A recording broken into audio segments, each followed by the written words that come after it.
అదే RTV app వార్తల్ని క్షణాల్లో చదివే అవకాశం ఉంటుంది. ఒక న్యూస్ పేపర్, ఒక టెలివిజన్ ఛానల్ మీ చేతుల్లో ఎప్పుడూ ఉంటాయి. చేశాను అమ్మమ్మ అని చెప్పుకోండి, ఎందుకు చేయలేదు?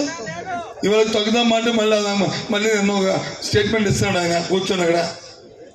ఆయన వచ్చి ఈ టికెట్లు పంచినప్పుడు అంటే ఈ రాష్ట్రాన్ని బాగుపెట్టడానికి ఆ తర్వాత దేనికి అవసరం మనం బాగుపెట్టడానికి, మళ్ళీ మాయా మోసం దగా చేసి మళ్ళీ అందరినీ ముంచడానికి, మళ్ళీ అవినీతి చేసి మళ్ళీ దళారుల్ని మళ్ళీ జన్మం కొడుకుని పెట్టి మళ్ళీ పెన్షన్ కావాలంటే డబ్బులు ఇచ్చుకొని దీనికోసమా? దేనికోసం చెప్పండి? ఇవాళ కూడా ఆనందంగా ఉంది. ఎందుకంటే నిన్న మనం చూసాం అదే మనం ప్రతిపక్ష పార్టీలు టికెట్లు అనౌన్స్ చేసినప్పుడు ఎంత గందరగోళమైందో, ఎన్ని ఊర్లో ఎన్ని ఇబ్బందులు వచ్చాయో. అంతెందుకు మన నియోజకవర్గంలో ఏ విధంగా గుర్తులాడుకుంటున్నారో మొదలాడకుండా చూసాం. మనందరూ పని లేకుండా పోయింది పాపం.